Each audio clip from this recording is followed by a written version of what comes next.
हर खबर पर आपकी नजर बेताब समाचार।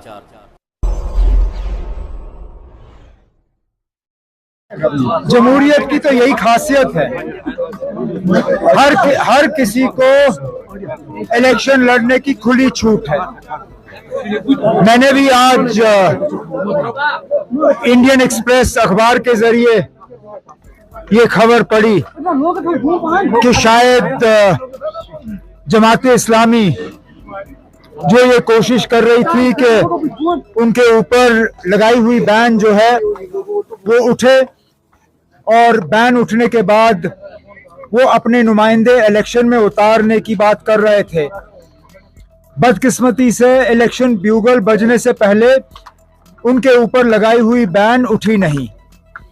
आज अखबारों के जरिए ये खबर आई है कि शायद वो अब इंडिपेंडेंट जो है कैंडिडेट्स उठाएंगे।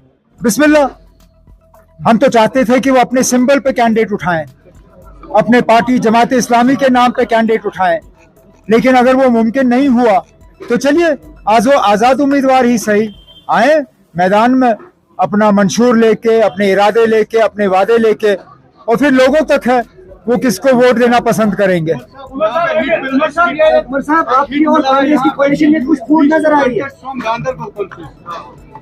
मैंने तकरीर में इसके बारे में बात की। मैं अभी इस पे और ज्यादा बात करना मैं नहीं पसंद करूंगा। तंजीम की तरफ से फैसला होगा, वो फैसला आप सुनेंगे। साहब ने बोला है कि जो आपकी है, किसने कहा? मैं दिल की गहराइयों से होम मिनिस्टर साहब का शुक्रगुजार हूं कि उन्होंने हमारे मैनिफेस्टो का जिक्र किया। नहीं तो कहाँ हम छोटे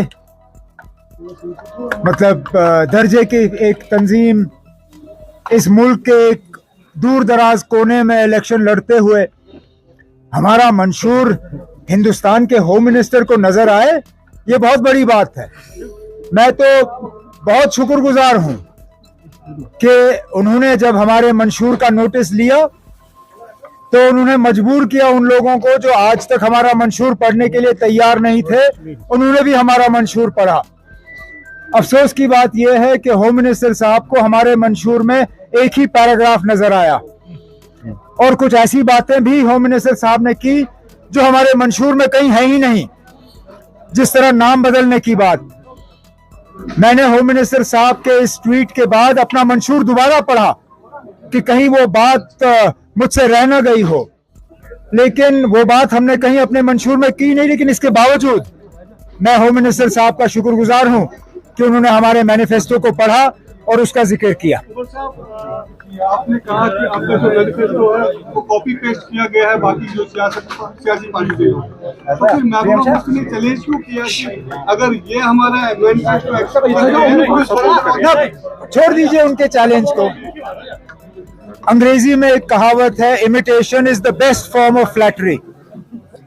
उन्होंने हमारे मैनिफेस्टो का नकल करके हमारी तारीफ की, हमें फ्लैटर किया और ये साबित किया कि सबसे बेहतर और सबसे उम्दा अगर किसी जमात के पास आने वाले 5 साल के लिए एक प्रोग्राम है वो जम्मू कश्मीर नेशनल कॉन्फ्रेंस है। चले।